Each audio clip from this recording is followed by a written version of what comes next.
जनता का रक्षक news channel में आपका स्वागत। आपके मोबाइल पर रोज अपडेट देखने के लिए चैनल को सब्सक्राइब करें। रोज देखें आपके शहर की हर बात। इंदौर शहर मध्य प्रदेश। हाल फिलहाल मैं अभी राऊ पुलिस स्टेशन पर हूँ। भाइयों, देशभक्ति जन सेवा मध्य प्रदेश पुलिस प्रशासन, पुलिस कर्मचारी, पुलिस फोर्स का नारा है, जिस पर आज मैं चरितार्थ पूरे समस्त पुलिस स्टाफ को काम करते हुए देख रहा हूँ। मानिए, आप सोचिए, आप महसूस कीजिए, जो आज एक समय में दो कर्तव्य निर्वाह कर रहे हैं। It means double duty.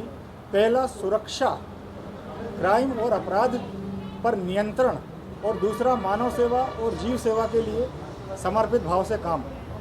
आप और हम जैसे ही हैं। इन्हें ईश्वर ने अलग से ताकत नहीं दी है, अलग से हीमैन या सुपर वुमेन नहीं बनाया है, लेकिन ये जो भी कुछ संभव कर पा रहे हैं, हमारे कोरोना वॉरियर्स के रूप में पुलिसकर्मी, हमारे मध्य प्रदेश शासन के ईच एंड एवरीथिंग स्टाफ, भले ही वो एक सैनिक हो या थाना प्रभारी हो या कि उच्च अधिकारी हो, समस्त पुलिस प्रशासन लगा हुआ है अपने आत्मविश्वास पर, अपने आत्मबल पर, खुद के बलबूते पर, अपने व्यक्तिगत सारे मोह माया परिवार को छोड़कर। कुछ पुलिसकर्मी इसमें ऐसे भी मिलेंगे भाइयों आपको, जो 8 घंटे नहीं, 16 घंटे नहीं, 24 घंटे समर्पित भाव से काम कर रहे हैं। आइए एक साक्षात्कार हमारे इंदौर का सम्मान, हमारे इंदौर के गौरव के हिसाब से भी यह चीज़ आप लोगों के समक्ष रखें हम। यह है कि हमारा इंदौर पुलिस भी पीछे नहीं हट रहा है। हर चीज़ में नागरिकों की सुरक्षा के अलावा प्रवासी मजदूरों का जो पलायन हो रहा है, उन पर भी नियंत्रण, उनकी भी सहायता, अन्य मुसीबत के मारों की भी मदद, ये सब करते जाना है इन्हें अपने ड्यूटी वर्दी के प्रति कर्तव्य निर्वाह को लेकर। महसूस कीजिए, वन टाइम डबल ड्यूटी। आइए प्लीज़ एक साक्षात्कार के रूप में थाना प्रभारी महोदय श्री दिनेश वर्मा जी हमारे बीच हैं। राऊ थाना प्रभारी हैं ये। और आपको बता दूं मित्रों, इंदौर शहर की boundary national highway 3 NH3 Maharashtra से एंट्री का पहला पड़ाव, पहला थाना लगता है बाउंड्री इंदौर शहर का, राऊ पुलिस स्टेशन। इस कारण से भी यहाँ पुलिस स्टेशन पर जिम्मेदारियाँ व्यक्तिगत और कर्तव्य निर्वाह के रूप में भी बढ़ जाती हैं। प्लीज़ अब आप देखिए। आइए दोस्तों, एक मुलाकात, एक साक्षात्कार के रूप में थाना प्रभारी श्री दिनेश वर्मा जी। दिनेश वर्मा जी, आप राव थाने पर पदस्थ हैं, पूरे स्टाफ का प्रभार करना चाहूँगा। एक पुलिसकर्मी होने के नाते एवं एक आम नागरिक की भूमिका के नाते, एक आम हिंदुस्तानी होने के नाते, श्रीमान जी, NH3 हाईवे जो इंदौर की सरहद का पहला पड़ाव है, यहाँ पर रिस्पॉन्सिबिलिटीज उस कारण से और भी बढ़ जाती हैं। यहाँ पर कैसी कैसी क्या क्या गतिविधियाँ जिन पर आपको नियंत्रण करना पड़ रहा है, और क्या हलचल है आपके हाईवे बाउंड्री पर, प्लीज़ बताएं।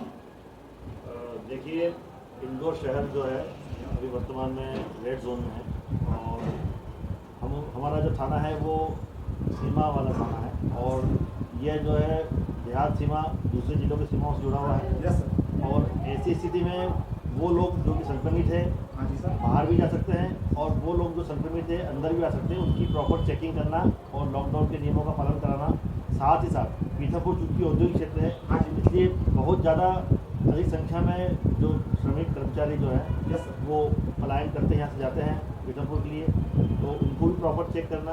दूसरा, ऐसी चुनौती हमारे थाने के लिए आती है कि चाहे सब्जी हो या अगर शराब हो, जो शायद दूसरे जिलों में जहाँ के लॉकडाउन खुल चुका है, शराब दुकान खुल चुकी है, वहाँ से कर्मचारी भी अपने वहाँ से जॉब करने के बाद शराब लेकर आ जाते हैं। हाँ, एक तरीके की तस्करी भी होता है सर।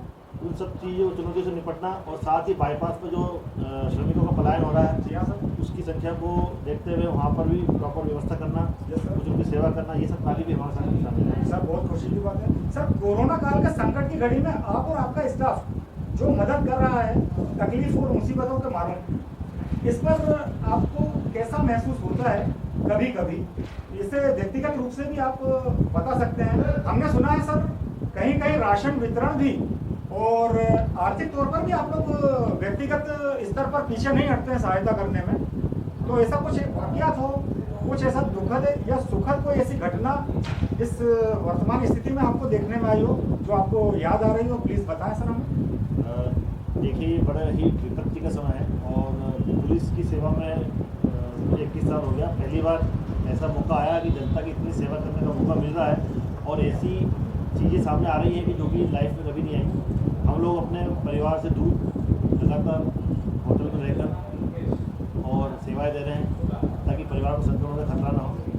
तो वो दर्द तो है, लेकिन जब हम लोगों ने दूसरों का दर्द देखा जो कि अपने घरों को जा रहे हैं जी सर। और इतनी ही खराब स्थिति में पैदल उनके पैरों में चप्पलें नहीं थी, छाले पड़ गए थे, जी सर। ये सब चीज़ देख के बहुत मन द्रवित हुआ। और फिर हम लोगों ने स्टाफ से सबने मिलकर पहले शुरुआत में कुछ पैसे इकट्ठे किए, करीब 18,000 रुपये, और उससे हम लोगों ने शूज़, जूते, चप्पल बच्चों के, महिलाओं के, पुरुषों के खरीद कर लाए हिसाब खुलवा कर। और फिर हम लोगों ने जब देना शुरू किया तो वो उनके चेहरे पे जो खुशी मिली और जो उनको तृप्ति मिली, क्योंकि हम लोग खाना और बाकी चीज़ें पहले से मुहैया करा रहे थे और उसमें राव के जो समाज सेवी लोग हैं, संगठन के लोग हैं और कई लोग मदद कर रहे थे पुलिस की। ये जब मुहिम शुरू हुई तो इसकी शुरुआत में लोगों ने इसको काफ़ी अच्छा प्रतिसाद दिया। Yes sir. और अच्छा एप्रिसिएशन मिला। तो फिर लोगों ने बाद में हमको खुद को भी उन लोगों ने हमको शूज़ और चप्पल अवेलेबल करवाए। Yes sir. वो क्रम निरंतर चल रहा है। अब हम लोग कपड़े भी दे रहे हैं, साथ ही ग्लूकोज, ORS का घोल, यस सर। दर्द निवारक मलहम, जलजीरा, ये सब चीज़ें भी साथ में हम लोग दे रहे हैं। क्या आप मानते हैं सर, जो आम पब्लिक, आम जनता पुलिस शब्द से जो चमकता था, घबराता था, शायद कोरोना की घड़ी ने दिलों के नजदीक ला दिया है पुलिस प्रशासन को, नागरिकों के। आज चमकता नहीं है, उल्टा मदद के लिए उन्हें एक ही सहारा दिखता है, खाकी वर्दी, हमारा इंदौर का मान सम्मान पुलिस के रूप में। वो भी ठीक है, लेकिन अपराधी तत्वों में पुलिस का खौफ होना आवश्यक है। जी हाँ। इसके लिए हम लोगों ने धारा 188 के तहत और 151 CRPC के तहत भी कार्रवाई की है, यस सर। जो कि लॉकडाउन का उल्लंघन कर रहे थे जी हाँ। और जो अनावश्यक घूम रहे थे, इस बीमारी को फैलाने में जो है अपना अनावश्यक जो है योगदान दे रहे थे, उन लोगों पे हम लोगों ने कार्रवाई भी की है। तो खौफ तो उन लोगों में बना हुआ है, लेकिन साथ ही साथ जो जिनको ज़रूरत है और जो परेशान है, पीड़ित है, उनकी मदद करने का जो मौका मिला है बहुत खुशी और की बात है। ईश्वर ने मौका दिया तो हम इसको पूरा करना है। क्या सारी कार्य प्रणाली सुचारू रूप से नियंत्रण में आप कर पा रहे हैं? इसके लिए कुछ आगे की भी कार्य योजनाएं बनाकर चला जा रहा है आपके द्वारा? एक्चुअली ये अवेयरनेस वाली बात है। जनता के बीच जाके हम लोग माइक सिस्टम से अवेयर भी करते हैं, जी हाँ सर। उनको गाना गा के उनको मनोरंजन भी करते हैं जी हाँ सर। और उनको इस बीमारी के बारे में समझाते भी हैं। Yes sir. तो लोग काफ़ी अवेयर भी हो चुके हैं, लेकिन फिर भी कुछ ऐसे तत्व जो कि अनावश्यक घूमते हैं, उस पर हम लोग कड़ी कार्रवाई भी करते हैं। जी हाँ सर। तो संदेश जाता समाज में कि हम लोग ऐसे तत्वों को बख्शेंगे नहीं। Yes sir. सोशल मीडिया पे भी हम लोगों ने लगाम लगाई, इस तरह से भ्रम फैलाने वालों पर कार्रवाई की, तो काफ़ी कुछ इससे नियंत्रण में है। और अभी राउत क्षेत्र में बहुत ज़्यादा केसेस नहीं है, 2 या 3 केसेस अभी सामने आ रहे हैं, तो उनको भी इलाज करता है। सर, एक अंतिम प्रश्न, मानव की मानवता से निकटता से लिए, यदि कोरोना काल का संकट निपटता है तो एक आम हिंदुस्तानी होने के नाते आपका क्या विचार रहेगा कि बीमारी खत्म होने के बाद आम जिंदगी कैसी रहेगी, दिनचर्या कैसी रहेगी? इस पर कुछ विचार व्यक्त करें सर। देखिए, इसने काफ़ी कुछ सोचने पर लोगों को मजबूर किया है। Yes sir. लोगों की दिनचर्या, कार्यशैली और इससे परिवार में अपनापन पैदा हुआ है लॉकडाउन की अवधि में। Yes sir. क्योंकि हम तो परिवार से दूर रहे, लेकिन जो लोग साथ में रहे उनके अंदर काफ़ी पॉजिटिव एनर्जी आई है। लोगों ने इसमें कुछ अपनी हॉबी को डेवलप किया है, कुछ सीखा है। और सबसे बड़ी बात तो ये है कि अब हमें कोरोना से डरना नहीं है, इसके साथ रहना भी सीखना होगा। माननीय मुख्यमंत्री जी ने भी हमें समझाया है कि कोरोना जो है अब एक दिनचर्या का हिस्सा भी बन सकता है। हमें उसके लिए तैयार होना है, अपनी इम्यूनिटी पावर को बूस्टअप करना है। हमारी दिनचर्या में जो है सोशल डिस्टेंसिंग और हाथों को बार बार साफ करना, और इन चीज़ों को हमें अपने जीवन में लेकर आना पड़ेगा, तब जाकर हम लोग इस बीमारी से जीत पाएंगे। और काफ़ी कुछ लोग इस बारे में अवेयर हो चुके हैं, तो ये बहुत अच्छी बात है। कभी कुछ अटपटा भी लगता होगा सर, परिवार से भी दूर रहना, व्यक्तिगत रिश्तेदारी से भी दूर रहना और अपने फर्ज को निभाना। सैल्यूट है आप लोगों को दिल से। और भाइयों, इसके साथ मैं आभार व्यक्त करता हूँ माननीय महोदय, TI महोदय, थाना प्रभारी महोदय दिनेश वर्मा जी का। एक यंग, एक एनर्जेटिक पर्सन है, अच्छी सोच, अच्छी मानसिकता को लिए हुए।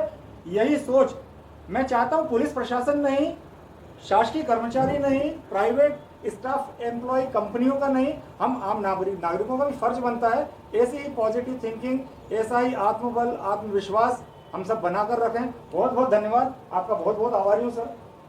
होगा श्रीमान जी, एक अंतिम प्रश्न है जनता के लिए, आम नागरिकों के लिए, आपकी तरफ से पूरे पुलिस प्रशासन को आप रिप्रेजेंट कर रहे हैं, पूरे पुलिस प्रशासन की तरफ से कोई संदेश हो प्लीज़ दें। हम देखिए, हमारे वरिष्ठ अधिकारियों ने पहले भी बताया कई बार और हम भी उन्हीं का अनुसरण करते हैं। जनता से यही कहना चाहते हैं कि आप इस लॉकडाउन को एक सजा न समझें। Yes sir. ये मानव जीवन को बचाने के लिए कोशिश है। जी सर। उन नियमों का पालन करें। जी सर। कई लोग जो है पुलिस प्रशासन को झूठ बोलकर या झूठी विपत्ति का बहाना बनाकर, मेडिकल का बहाना बनाकर सब्जी लेना है या किसी भी कारण से निकलते हैं। Yes, और वो सोचते हैं कि हमने आज बहुत बड़ा काम किया है। Yes, लेकिन उन्होंने झूठ पुलिस प्रशासन से नहीं बोला है, उन्होंने झूठ अपने आप से बोला। Yes, विपत्ति खुद अपने आप को लेकर आए हैं वो लोग। तो ऐसे लोग थोड़ा सतर्क हो जाए, उन पर कानूनी कार्रवाई भी हो सकती है और वो अपने आप को धोखा न दें। लॉकडाउन का पालन करें, घर में रहें, स्वस्थ रहें। Thank you sir, thank you very much. भाइयों, देखा आपने, कम मैन पावर में वर्क रिस्पॉन्सिबिलिटीज ज़्यादा निभाना सीखें हम इन कोरोना वॉरियर्स पुलिस प्रशासन के कर्मचारियों से, सैनिकों से, अधिकारियों से। धन्यवाद। देखिए, यह भोजन व्यवस्था भी है, अभी शाम का समय है और भी भोजन व्यवस्था उपलब्ध हो रही है जो कि पुलिस प्रशासन द्वारा पुलिस स्टेशन राऊ से वितरित की जा रही है ज़रूरतमंदों को। ये रहा हमारा राऊ पुलिस स्टेशन, इंदौर शहर की सरहद का, जी हाँ, महाराष्ट्र की एंट्री का इंदौर शहर में पहला NH3 हाईवे का पुलिस स्टेशन जो जिम्मेदारियों से भरा पड़ा है। Thank you. मेरे से स्टार्ट करता हूँ। मैं आभार व्यक्त करना चाहूँगा सब इंस्पेक्टर महोदय, उप निरीक्षक महोदय श्री गौरीशंकर पाराशर जी का, जिन्होंने हमें पुलिस स्टेशन में एक व्यस्तता के होने के बावजूद भी, पुलिस प्रशासन के व्यस्त होने के बावजूद भी, स्टाफ के बिजी होने के बावजूद भी हमें 2 से 5 मिनट का समय उपलब्ध कराया। हमारे थाना प्रभारी जी से, पाराशर जी से भी 1 या 2 प्रश्न आम जनता के लिए, आम नागरिकों के लिए। पाराशर जी, आज की स्थिति में 2 तरीके से कर्तव्य निर्वाह किया जा रहा है। एक तो देशभक्ति, जन सेवा को भी दिल में संजोकर पहला काम है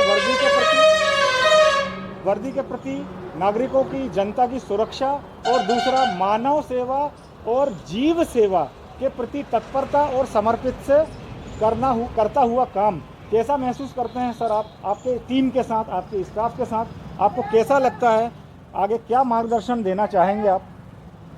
ये सब कार्य हमारे थाना प्रभारी महोदय श्री दिनेश वर्मा जी द्वारा सब स्टाफ के साथ में किया जा रहा है। उनके कार्य बहुत सराहनीय है। जब भी कोई भी स्थिति रहती है तो तुरंत तत्काल उपस्थित रहते हैं और किसी प्रकार की समस्या से सामना करने के लिए तैयार रहते हैं। चाहे जनता का सहयोग हो, चाहे किसी प्रकार की व्यवस्था हो। अगर यात्री पैदल आता है तो उसको जूते चप्पल की व्यवस्था कर दी जाती है, भूखा है तो भोजन की व्यवस्था कर दी जाती है। जितनी व्यवस्थाएं हैं सब लगातार करते ही जा रहे हैं। जितना सहयोग बन रहा है जनता के प्रति, बिल्कुल साहस करेंगे, साहस उससे लड़ते रहेंगे। सर, यह आत्मबल, आपका आत्मविश्वास और यह साहस की जो बात करी है, यह आपके साथ समस्त आपके स्टाफ पर बना रहे, यही हम लोग ईश्वर से दुआ करते हैं और कामना करते हैं कि आप लोग भी आपके कार्य सिद्धि में सफल होवें। जय भारत, जय हिंदुस्तान। और आभार व्यक्त करता हूं सर आपका, जो आपने हमें समय देकर बुलाया और एक साक्षात्कार के रूप में पुलिस प्रशासन की कार्यप्रणालियों से अवगत कराया।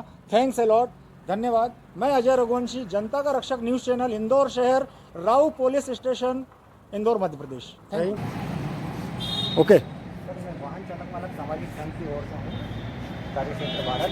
मैं आपके द्वारा एक संदेश पहुँचाना चाहता हूँ कि आज जितने भी रोड पर ड्राइवर चल रहे हैं, जो भी यातायात चल रहा है, उसके लिए आप संदेश क्या देंगे सर? संदेश है कि ड्राइवर अच्छे उसमें चलाएं, सुरक्षित पहुंचाएं। सबसे बड़ा उनकी अपेक्षा है, ये हम लोगों का है कि अगर ड्राइवर सही रहेंगे, आप सही समय पर साधन भेजेंगे ताकि जनता अपने सही समय पर घर पहुंच सके। इसीलिए वो आपका बहुत बहुत आभार व्यक्त करते हैं कि भाई अगर ये सही रहेंगे, सही समय पहुंचेंगे तो आपको बहुत बहुत धन्यवाद देंगे, आपको दुआएं देंगे। Thank you sir. सॉरी, चल रहा है अभी, उसको कटिंग कर लेंगे अपनी एडिटिंग में।